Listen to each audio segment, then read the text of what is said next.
On aborde aujourd'hui les véritables raisons qui font qu'il nous est quasiment impossible, après une rupture amoureuse, de comprendre la personne qu'on a face à nous, ses motivations, son comportement, ses réactions.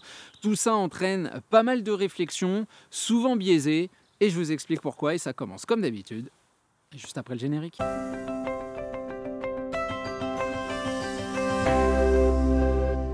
Salut à vous, c'est Jean-Baptiste de jbmarcy.com, ravi de vous retrouver aujourd'hui, comme tous les jeudis, pour continuer nos réflexions autour de votre reconquête amoureuse. Ensemble, aujourd'hui, on se pose une question qu'on se pose depuis longtemps, qu'on s'est posée à de multiples reprises, à savoir pourquoi est-ce que c'est aussi compliqué de comprendre ce que la personne face à nous a dans la tête. En effet, il suffit d'essayer d'analyser les paroles, les actes et les réactions de son ex pour assez rapidement avoir l'impression que face à nous, il y a un manque global de reconnaissance de la portée de nos efforts, potentiellement un manque de respect et puis sans doute aussi une minimisation de sa responsabilité et des torts qui m'ont été causés. On voit donc un relationnel qui n'est absolument pas d'égal à égal et nécessairement ça renforce l'impression d'avoir un mur face à nous et d'être dans une très grande difficulté, voire une impossibilité de mener sa reconquête amoureuse.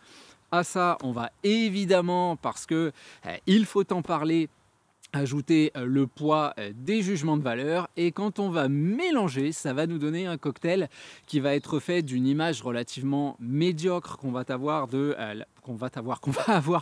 la personne qu'on a face à nous, ce qui par définition peut renforcer un détachement, un éloignement et puis peut-être même un conflit, parce que si ce détachement, ce n'est pas la conclusion qu'on veut en tirer, si on n'y arrive pas, si on l'aime toujours et si on veut véritablement mener cette reconquête amoureuse, eh bien on va se retrouver à nager dans ce paradoxe où d'un côté il y a cet amour, de l'autre il y a une personne qui ne semble donc pas s'accorder sur le fait qu'on puisse se rapprocher d'elle et comme je vous le disais, tout cela chapeauté par de très nombreux doigts qui vous pointent et vous disent ou vous laissent penser que vous êtes quelqu'un qui est dénué d'ego, de sens, de réflexion pour justement vouloir mener ce combat qui semble perdu d'avance. J'ai envie de dire que la réalité du fait, la réponse à cette question, pourquoi on ne comprend pas la personne qu'on a face à nous, est plus insidieuse qu'il n'y paraît, et pour répondre à tout cela, il va falloir une bonne dose d'honnêteté intellectuelle, c'est pas forcément évident, donc je m'attends à ce qu'on me jette des gravillons, voire des pavés au visage à travers la réflexion qui sera menée aujourd'hui, mais on est là pour être objectif, pas nécessairement uniquement pour se faire des amis. Donc deux parties que nous allons ensemble creuser, et la première, c'est l'absence claire, nette et précise d'intérêt pour la psychologie qu'il y a tout autour de nous. Quand on est dans l'analyse globale de la reconquête amoureuse, quand on a ce positionnement qui est admis par tous comme étant celui de la personne la moins favorisée dans le rapport qu'est cette rupture amoureuse. J'essaie en fait de trouver une bifurcation pour pas utiliser le mot victime, parce que j'ai vraiment du mal avec cela. Je pense que utiliser ce terme-là, c'est déjà rentrer dans ce symptôme. Mais on va quand même se focaliser sur cette idée que notre environnement veut nous faire passer pour une victime, et qu'au moment de la rupture amoureuse, c'est un petit peu comme ça qu'on se ressent nous-mêmes. Donc, étant la victime de cette interaction, eh bien nécessairement on est de prime abord occupé à se chercher des excuses, ce qui est tout à fait humain. Encore une fois, le but de la vidéo ne sera absolument pas de juger ou de responsabiliser les personnes, mais tout simplement d'atteindre le plus d'objectivité possible. Et il y a un moment, il faut quand même appeler un chat un chat. Donc oui, au moment d'une rupture amoureuse, on se cherche et on se trouve des excuses. J'ai été comme ça parce qu'il y avait telle ou telle chose qui faisait que, parce que j'ai eu face à moi telle ou telle réaction, parce qu'il y avait telle ou telle pression, j'avais tel ou tel problème, etc., etc. On explique très humainement que notre comportement, qui n'a pas forcément été toujours serein, toujours adéquat, a été lui-même causé par d'autres choses que je ne contrôlais pas, que je ne maîtrisais pas, et je m'attendais à ce que dans un couple, quelqu'un face à moi soit capable justement d'entendre, de comprendre et de potentiellement même m'aider à trouver des solutions. On a donc tendance à faire ce qu'on reproche à la personne face à nous, à minimiser nos propres erreurs. En tout cas, à travers le processus de l'excuse, forcément, on entend une nécessité, pas forcément, mais une possibilité, un chemin pour que l'autre puisse comprendre pourquoi on a fait les erreurs qu'on a faites, et donc une piste pour qu'il puisse nous excuser, puis pour qu'il puisse nous comprendre. Et encore une fois, on va se baser aussi sur la promesse du couple, qui est une promesse de réciprocité, de soutien, de compréhension et de partage. On va donc être dans cette idée que face à nous, on a quelqu'un qui, si je suis la victime, eh bien lui, c'est l'accusé. Donc le doigt va se retourner face à lui, face à elle. Comment as-tu pu me faire ça? Comment as-tu pu me trahir? Comment as-tu pu m'abandonner? Comment as-tu pu partir? La réponse étant, certes, j'ai fait des erreurs, mais tu aurais dû comprendre, on aurait pu mieux communiquer. Et puis, encore une fois, on n'a pas complètement tort, parce que c'est vrai qu'il y a cette promesse, et c'est vrai que notre ex aurait pu comprendre, aurait pu mieux communiquer, aurait pu prendre plus de temps. Le fait est que ce n'est pas le cas, et qu'aujourd'hui on tombe assez rapidement dans des catégorisations, dans la volonté de mettre cette personne-là dans une petite case. Donc c'est un lâche, c'est un traître, un ou une, hein, toujours vous pouvez rajouter des où ça vous chante selon votre histoire, on est bien d'accord, mais on a donc face à nous quelqu'un qui n'est pas respectable, puisque il ou elle ne nous respecte pas et n'a pas tenu l'engagement qui est présent, ce contrat moral qui lie deux individus au moment d'une histoire d'amour. Donc finalement, on ne cherche jamais véritablement à comprendre la personne qu'on a face à nous. L'ex est tout de suite quelqu'un qui a eu recours à quelque chose qui est pratiquement malfaisant, j'ai envie de dire. On m'a quitté, c'est un traître, c'est un lâche, c'est quelqu'un qui va dans mon dos, c'est quelqu'un qui s'est moqué de moi depuis le début, c'est quelqu'un qui ne m'a jamais aimé, etc. etc. On m'a signifié la rupture par téléphone, là aussi c'est quelqu'un qui n'est pas capable de prendre ses responsabilités, c'est quelqu'un qui n'a pas de courage, c'est quelqu'un qui n'a pas, même pas de respect envers l'être humain, etc. etc. etc. Des catégorisations qui sont totalement renforcées par votre environnement, qui vont vous dire qu'effectivement, dans ce genre de situation, on devrait faire comme ci, on devrait faire comme ça. Si on a fait ci, si on a fait ça, c'est que y a zéro considération pour qui vous êtes. En réalité, on ne s'intéresse absolument jamais, parce qu'on n'a pas le temps et parce qu'on s'en fout et parce que la psychologie ça sert à rien, aux conditions de la prise de décision. On ne s'intéresse pas au pourquoi, on s'intéresse uniquement au comment. Et ça, par définition, ça nous éloigne complètement de l'objectivité. On ne se place pas dans une position où on va essayer de comprendre les éléments déclencheurs, et même si on les a en vue, parce qu'on sait qu'on a aussi fait des erreurs dans ce couple, à certains moments, on a dit des choses et fait des choses. Et encore une fois, nouveau nota bene, je ne suis pas là pour vous responsabiliser et pointer le doigt. Encore une fois et toujours, on est dans cette recherche d'objectivité, mais on sait que certains des éléments déclencheurs, on en est en partie responsable.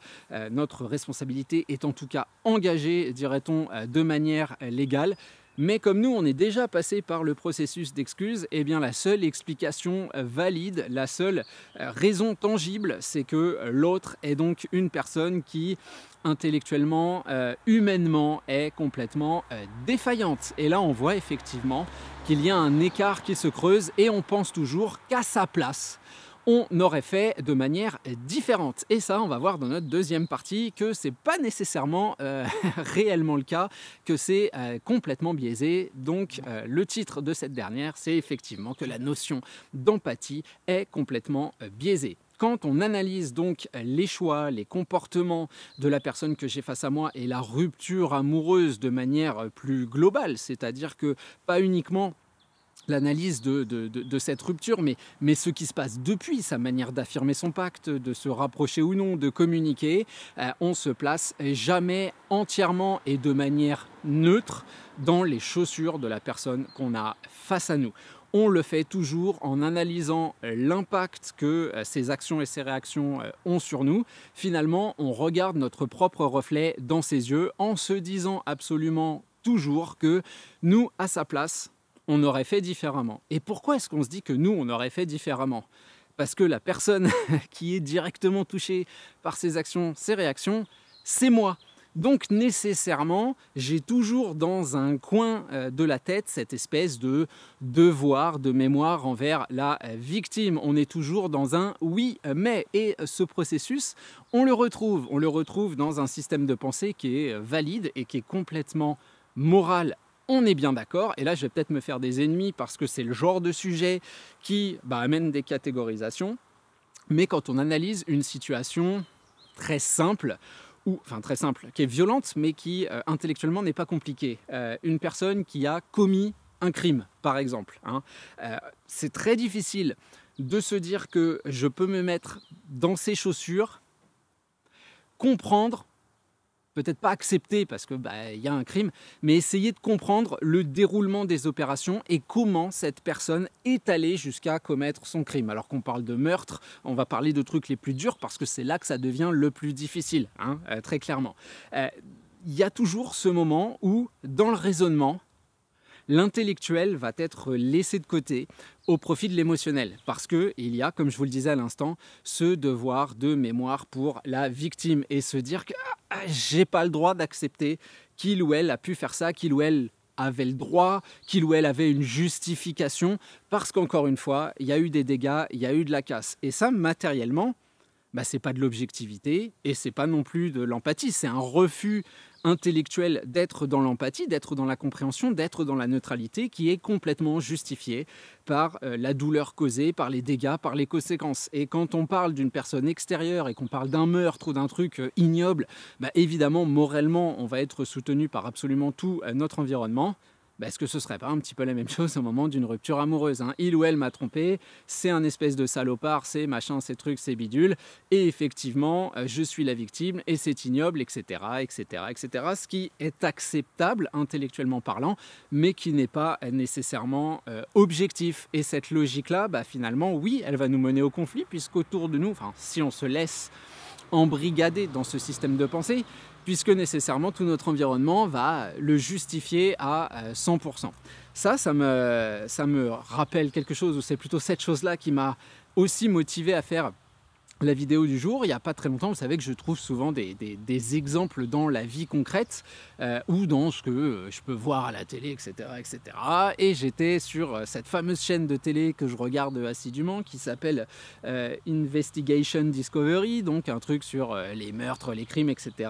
Et je tombe sur un épisode alors qui est relativement compliqué, mais pour faire simple, on a une femme qui, grosso modo, veut faire éliminer son mari pour toucher l'assurance vie, bien évidemment, et qui, pour ce faire, veut pas se salir les mains. Donc elle va au téléphone draguer un autre homme. Au moment du rendez-vous, venir, mais en prétendant être une amie de la nénette qui draguait le type au téléphone. Et pendant des semaines, des mois, continuer ce petit jeu en mettant en relief un gros mensonge, c'est que ses enfants sont maltraités, sont battus, que son ex va potentiellement sortir de prison et qu'il va faire du mal aux enfants, etc., etc. Et on en arrive à finalement où cette femme-là, qui donc appelle quelqu'un au téléphone, un homme tous les jours, finit par le persuader de tuer son mari, qui était censé être l'ex-violent qui sort de prison alors qu'il n'a jamais été en prison. Et elle le convainc de le tuer pour justement sauver les enfants, pour sauver la femme qui est en danger, etc., etc., etc. De manière empathique, il va falloir attendre 40 ans. De manière morale, cette personne-là va être rapidement appréhendée, va être accusée, va prendre 20 ans de prison. Parce qu'il y a des circonstances atténuantes où finalement sa vision du meurtre, la personne qu'il pense tuer, la personne pour qui il pense faire, sont des alias, sont des personnes qui n'existent pas, qui existent réellement mais pas avec des vrais noms vu qu'il s'est fait complètement enfumer. Malgré tout, il va faire ses 20 ans de prison et moi ce qui m'intéresse c'est que donc au bout de 40 ans, on a l'un des enfants qui était une jeune fille à l'époque, qui a grandi, qui est maintenant une femme et qui nous dit voilà, j'ai mis plus de 30 ans à accepter le fait que ce type-là, qui a donc tué mon père, est finalement une victime. Et certes, il a commis un acte atroce, mais il a été complètement manipulé. On lui a offert quelque chose qu'il n'avait jamais eu. C'était une personne solitaire. Enfin bref, je ne vais pas vous raconter toute l'histoire de la vie de ce mec-là. Mais on accepte in fine, 40 ans plus tard, que ce type-là, qui a quand même fait 20 ans de prison, alors certes pour meurtre, mais où il y avait des justifications et où le reportage qui était pas mal fait, quand on suit le reportage, on se dit pas j'aurais fait la même chose. Mais très sincèrement, on se dit, je peux commencer à comprendre les motivations qui étaient présentes et on est juste tombé sur quelqu'un qui nous a vraiment retourné le cerveau, complètement manipulé. Ce que je suis en train de vous dire, c'est pas que il faut à tout prix trouver toutes les excuses possibles à votre ex. C'est juste qu'il y a tellement d'angles de vue différents et que dans notre situation, quand on analyse la situation, justement, quand on analyse le comportement de l'autre, il y a toujours cette petite lumière rouge qui s'allume et qui nous dit « j'ai eu mal, c'est pas normal, cette souffrance-là, il faut s'en protéger ». Donc, la meilleure manière de se protéger de cette souffrance, c'est de s'éloigner de la personne qui m'a fait du mal, ce qui est un instinct, ce qui est absolument compréhensible. Et comme j'ai mon côté intellectuel qui n'arrive pas à coller avec cet instinct-là, eh bien, je vais tomber dans les catégorisations et je suis dans une situation vulnérable où je vais entendre beaucoup de choses. Je vais entendre des discours qui vont être catégorisants, qui vont être malsains. Je vais entendre des discours comme le mien aussi, où d'autres vont vous dire que je suis moi-même en train de vous manipuler, etc., etc. Donc on sent qu'il y a un conflit intellectuel qui va être présent à un moment ou un autre quand on se lance dans la reconquête amoureuse. Et bien évidemment, tout ça entraîne une subjectivité qui est absolue et un oubli absolument fondamental, c'est pendant 5 minutes peut-être de réussir véritablement à se mettre dans les chaussures de l'autre en étant complètement dénué de ses jugements et dénué du fameux reflet dont je vous parlais, où on se regarde à travers les yeux de l'autre. Parce que si c'était vous, vous arriveriez sans doute à vous trouver des excuses en vous disant ouais mais j'ai fait ça parce que je l'ai effectivement trompé, parce que j'osais pas lui dire, ça n'allait plus dans la relation, j'avais peur de lui faire du mal. Vous aurez toutes les excuses du monde que votre ex a sans doute. Je ne pense pas qu'on ait face à nous juste la pire des personnes qui évoluent sur Terre, qui se frottent les mains chaque jour en cochant une case dans le calendrier en disant putain un jour de plus où je l'ai fait souffrir, en fêtant l'anniversaire du jour de la rupture en vous disant c'est le jour où j'ai réussi à l'assassiner, à lui faire du mal. J'ai véritablement du mal à y croire malgré cette espèce de consensus qui est présent pour justement juger, catégoriser et créer un conflit qui à mon sens n'a pas lieu d'être. Et ça c'est la grosse raison qui fait qu'on ne comprend pas véritablement la personne qu'on a face à nous. C'est qu'on prend absolument et jamais le temps de véritablement se mettre dans ses chaussures. Et je sais que ça va sans doute nous apporter les foudres de pas mal de gens parce que justement, vous le verrez, les préjugés sont excessivement présents et ont la peau très dur. Voilà pour la vidéo du jour. Comme d'habitude, vous savez comment ça fonctionne. Les likes et les abonnements sont excessivement appréciés puisqu'ils permettent à la chaîne de toujours grandir. Je m'arrête là pour cette semaine. Si vous voulez plus de contenu, vous savez comment ça fonctionne. Vous pouvez rejoindre la chaîne, choisir l'abonnement VIP si vous voulez voir les plus de 320 et quelques vidéos qui sont disponibles à ce jour et qui paraissent chaque jour et qui sont directement influencés par le retour des gens qui les regardent et qui veulent avoir des conseils spécifiques. Je vous souhaite donc une merveilleuse semaine et on se retrouve jeudi prochain pour un prochain contenu. Salut à vous!